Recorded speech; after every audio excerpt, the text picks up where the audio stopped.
Good bad ആംഗ്ലി എന്ന ചിത്രത്തിൻ്റെ first day Kerala box office collection റിപ്പോർട്ടാണ് ഇന്നൊരു വീഡിയോ ഭാഗത്ത് നോക്കാൻ പോകുന്നത്.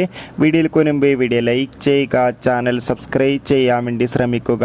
തല, അജിത്, തൃഷ എന്നൊക്കെ പ്രധാന കഥാപാത്രങ്ങളായി ഇന്നലെ റിലീസിന് ചിത്രമായിരുന്നു ഗുഡ് ബാഡ് ആംഗ്ലി. ഏവരുമേറെ ആകാംക്ഷയോടെയാണ് ഗുഡ് ബാഡ് ആംഗ്ലി എന്ന ചിത്രത്തിൻ്റെ ഓരോ ദിവസത്തെ കളക്ഷൻ റിപ്പോർട്ട് അറിയാൻ വേണ്ടി കാത്തിരുന്നത്. ചിത്രത്തിന് ആദ്യ ദിവസം കേരളത്തിൽ അത്യാവശ്യം മികച്ചൊരു ബുക്കിംഗ് ആയിരുന്നു നടന്നത്. അതുകൊണ്ട് തന്നെ 1 കോടിക്ക് അടുത്ത് വരെ കേരളത്തിൽ നിന്ന് ആദ്യ ദിവസം കളക്ഷൻ നേടിയെടുക്കാൻ വേണ്ടി സാധിക്കുമെന്നാണ് ട്രാക്കിംഗ് റിപ്പോർട്ടുകൾ സൂചിപ്പിക്കുന്നത്.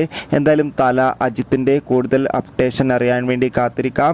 എത്ര പേരാണ് ഗുഡ് ബാഡ് ആംഗ്ലി എന്ന ചിത്രത്തിൻ്റെ റിലീസിനായി കാത്തിരുന്ന് തീർച്ചയായും കമൻറ്റ് ചെയ്യുക. ഈ വരുന്ന ഏപ്രിൽ മാസം ധാരാളം ചിത്രങ്ങൾ അങ്ങോട്ട് OTT റിലീസ് ചെയ്യും. നമ്മുടെ ചാനൽ ഭാഗം പരിശോധിച്ചാൽ നിങ്ങൾക്ക് ആ വീഡിയോയ്ക്ക് കാണാൻ വേണ്ടി സാധിക്കും. അതൊക്കെ കാണുക. അടുത്തൊരു വീഡിയോയിൽ കാണുമ്പോൾ ഏവർക്കും ബൈ ബൈ.